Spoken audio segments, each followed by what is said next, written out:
Well, gentlemen, welcome to the second phase of online teaching classes as directed by Higher Education Department, Punjab.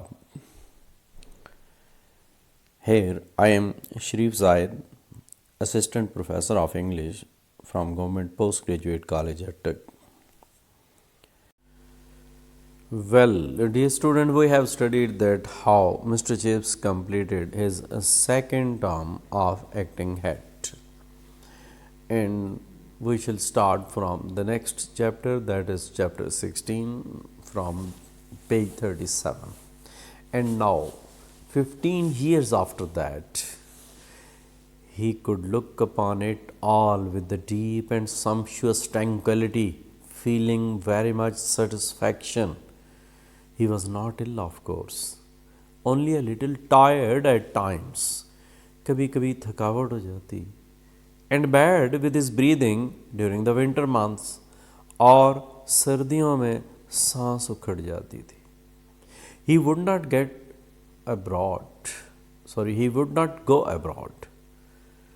He had once tried it. बाहर उसे जाना पसंद इसलिए नहीं था कि एक दफ़ा उसने इरादा किया, but had chance to strike the Riviera during one of its carefully unadvertised cold spells.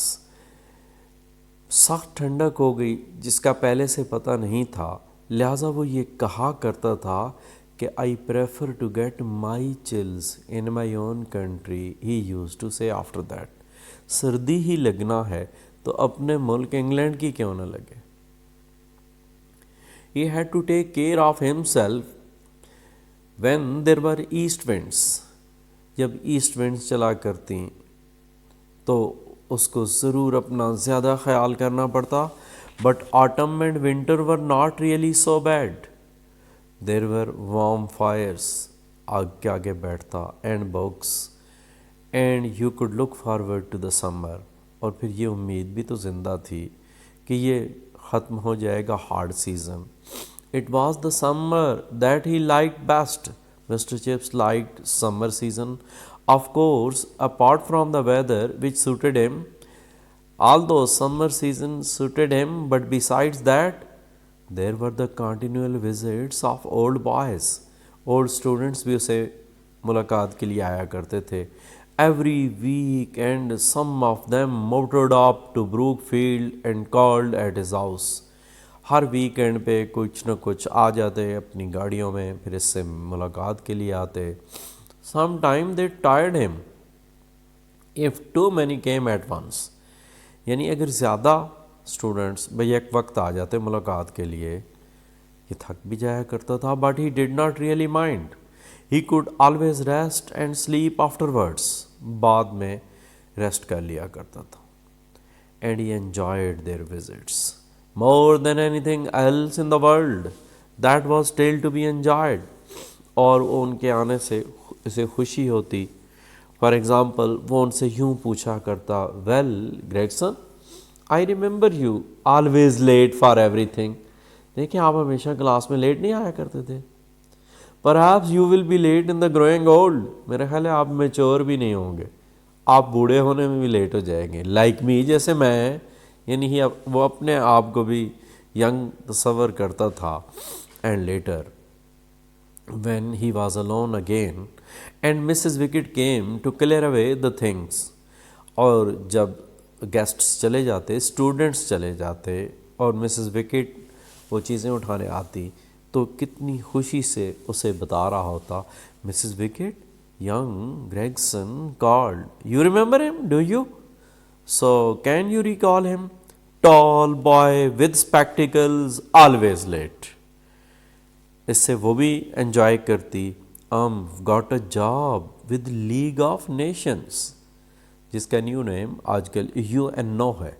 देखिए उसे UNO में जॉब मिल गई है. Where I suppose his डायलेटरीनेस want B noticeable. कौन देखेगा, ये ताख़ीर से आता है, कोई भी नहीं इसको माइंड करेगा. And sometimes when the bell rang for call over, he would go to the window and look across the road and over the school fence and see in the distance the thin line of boys filing past the benches. वो अपनी Windows से students को देखता, enjoy करता। New times, new names, but the old one still remained. नए लड़के आ गए, पता नहीं क्या नाम होंगे, लेकिन इसकी मेमोरी में जो फिक्स्ड नेम थे वो भी अभी नहीं डिलीट हुए थे। Jefferson, Jennings, jolly, J, so with the alphabetical order जे के, so similarly Job, Kingsley, Primes, Kingsley, and so on. So recalling all those, he questions, where are you all? Where have you all gone to?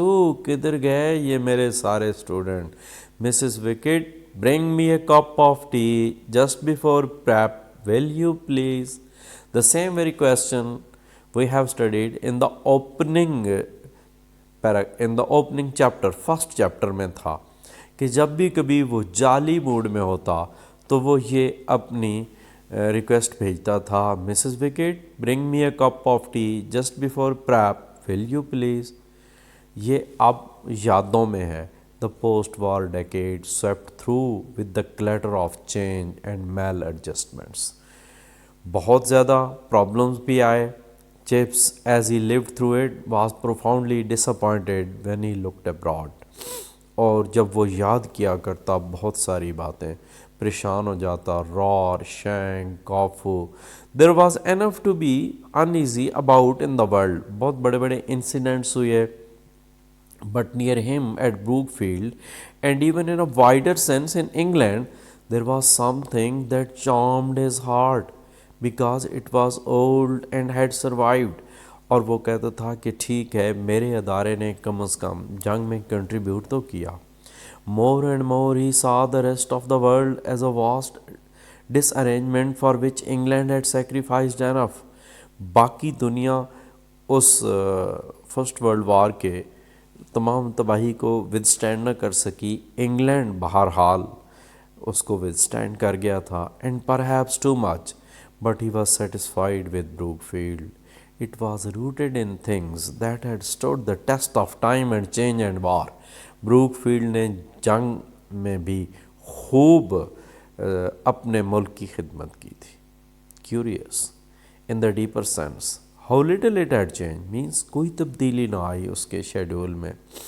Boys were a politer race, bullying was non-existent, there was more swearing and cheating, there was a more genuine friendliness between master and boy, less pomposity on the one side, less unctuousness on the other.